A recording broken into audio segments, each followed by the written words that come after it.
علی فصاحت، علی بلاغت، علی کرامت مولا. ABŞ Konqresinin Xarici Əlaqələr Komitəsi Cuma axşamı Amerikanın Yaxın Şərq və Əfqanistandakı maraqları üçün mühüm əhəmiyyət kəsb edən NATO müttəfiqi Türkiyənin etirazlarına baxmayaraq, Osmanlı dönəmində ermənilərin qətliamını genosid adlandıran qətnamə layihəsini təsdiq etdi.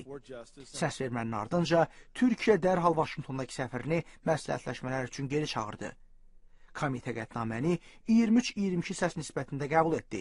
Hərçənd ki, Obama administrasiyası Konqresi Türkiyəni qəzəbləndirməməyə çağırmışdı. Qətnamə indi Nümayəndələr Palatasında tam səs verməyə göndəriləcək ki, burada onun taleyi qeyri-müəyyən qalır. Erməni-Amerikalı qruplar 10 illərlə Konqresin 1915-ci ildə baş vermiş erməni təhcirini soyqırım kimi tanımasına çalışıb. Türkiyənin erməni soyqırımına arxa çevirməsinə heç nə bəraət qazandırmır. Təəssüfləndirici haldır ki, bu mövzuda fikirlərini bildirən Nobel mükafatı laureatı Orhan Pamuk vətənindən didərgin salındı.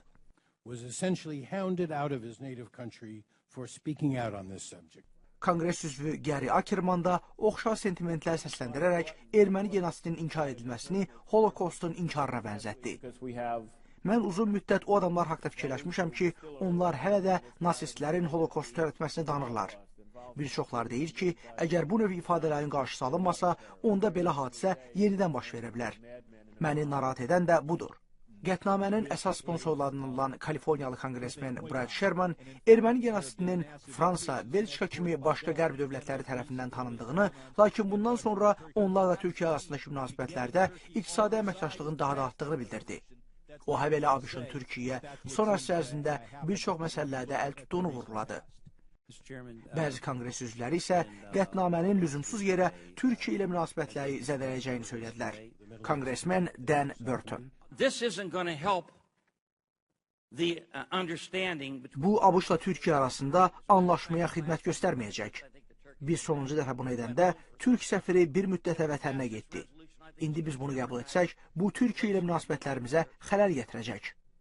Respublikaçı konqresmen Ron Paul Amerikanın başqa millətlər arasındakı ədavətə tərəf olmasının əleyhinə çıxaraq bu məsələlərin həmin xalqlar və dövlətlərə həvalə edilməsini tövsiyə etdi.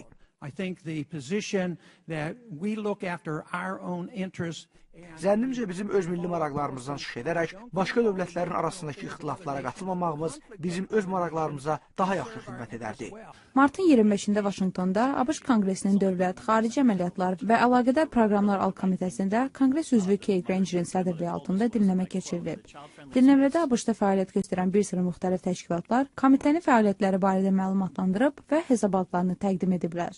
İfadə verənlərin sırasında Save the Children, Internews və UNICEF kimi təşkilatlar yer alıb. Bundan əlavə, Amerika Erməni Assambleyasının icraçı direktoru Brian Arduni, Amerika Ermənistan Milli Komitəsinin hökumət məsələləri üzrə direktoru Kate Nahbetyan, eləcə də ABŞ-Azərbaycanlılar şəbəkəsi heyətinin üzvü Bədir Məmmədli də ifadə veriblər. Cənab Arduni, Türkiyə və Azərbaycanın Ermənistana qarşı tətbiq etdiyi sərhəd blokadasına görə Ermənistanın iqtisadi ziyanı uğradığını və bunun öhdəsindən gəlmək üçün ABŞ hökumətindən $40 milyon yardım istəyib. Bundan əlavə Arduni, ABŞ Ermənistan sülh danışıqlarında Dağlıq Qarabağın da iştirakının bərpa edilməsi təklifini irəli sürüb. Daha sonra ifadə verən Kate Nahbetyan, ABŞ Ermənistan münasibətlərindən son 2 ildə baş verən atəşkəs pozuntularından bəhs edib və ABŞ-ın Azərbaycana hərbi dəstəyi dayandırmasını vurğulayıb.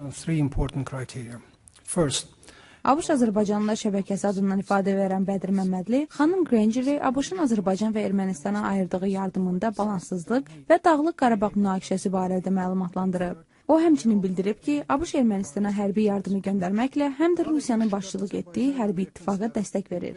Cənab Məmmədli ABŞ-ın Ermənistana maliyyə yardımının Ermənistanın Dağlıq Qarabağın işğalını möhkəmləndirməyinə kömək etdiyi üçün bu yardımın dayandırılmasının zəruriyyətini də vurğulayıb. ATƏT-in Minsk qrupunun həmsədrləri Igor Popov, James Orlik və Pierre Andrew Azərbaycan və Ermənistan silahlı qüvvələrinin təmas xətti yaxınlığında vurulmuş helikopterlə bağlı öz narahatlıqlarını bildiriblər. Birləşmiş Millətlər Təşkilatı Baş katibi Ban Ki-moon və Amerika Dövlət Departamentinin sözçüsü James Psaki noyabrın 12-sində Ağdam yaxınlığındakı təmas xəttində erməni qüvvələrə məxsus helikopterin vurulmasına reaksiya veriblər. Onlar Azərbaycan və Ermənistanı atəşkəsə riayət etməyə və münaqişəni dinc vasitələrlə həll etməyə çağırıblar. Birləşmiş Millətlər Təşkilatı Baş katibinin sözçüsü Farhan Haq, qurumun rəhbərinin ATƏT Minsk qrupunun həmsədrlərinin insidentlə bağlı narahatlıqlarını paylaşdığını bildirib. Cənab Ban öz sözçüsü vasitəsilə təmas xəttində atəşkəsin pozulması, o cümlədən erməni helikopterinin vurulmasının münaqişənin dinç yolla həllinə maneə törətdiyini bildirib. Amerika Dövlət Departamentinin sözçüsü Jen Psaki isə helikopterdə həlak olanların ailə üzvlərinə başsağlığı verərək rəsmi Vaşinqtonun insan itkisindən təəssüfləndiyini bildirib. Bu insident bir daha atəşkəsə riayət etməyə mühümlüyünü və münaqişənin dinç yolla həllinin vacibliyini xatırladı, deyə xanım Psaki bildirib. Xatırladaq ki, noyabrın 12-sində saat 13:45-də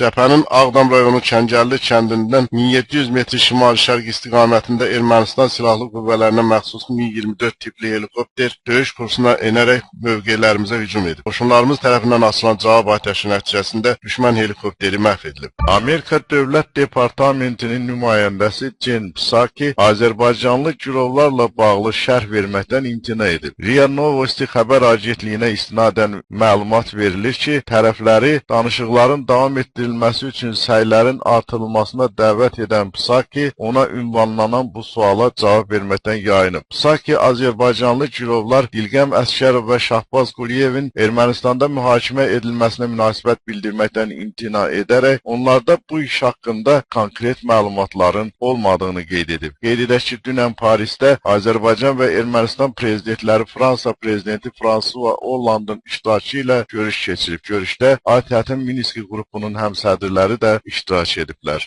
Obamanın ötən həftə imzaladığı qanuna əsasən Amerika mallarının və xidmətlərinin yarımada ərazisində yayılması qadağandır. Həmçinin Amerika hüquqi və fiziki şəxsləri Krım ərazisində hər hansı biznes qura, Krımda yaşayanlarla işgüzar təmaslar yarada bilməzlər. Obama bəyan edib ki, qanunun məqsədi regionda bizneslə məşğul olan Amerika korporasiyalarına situasiyanı izah etmək və Birləşmiş Ştatların Krımın ilhaqını qəbul etmədiyini göstərməkdir. Bu qanun Amerikanın keçmiş Sovet Respublikaları ərazisində işğal olunmuş ərazilərə dair yol verdiyi növbəti ikili standartdır.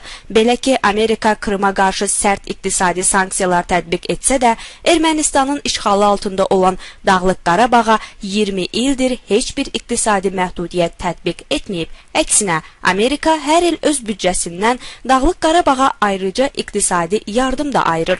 Amerika vətəndaşı olan varlı ermənilər Dağlıq Qarabağı vergidən yayındırmaq və çirkli pullarını yumaq üçün geniş istifadə edirlər.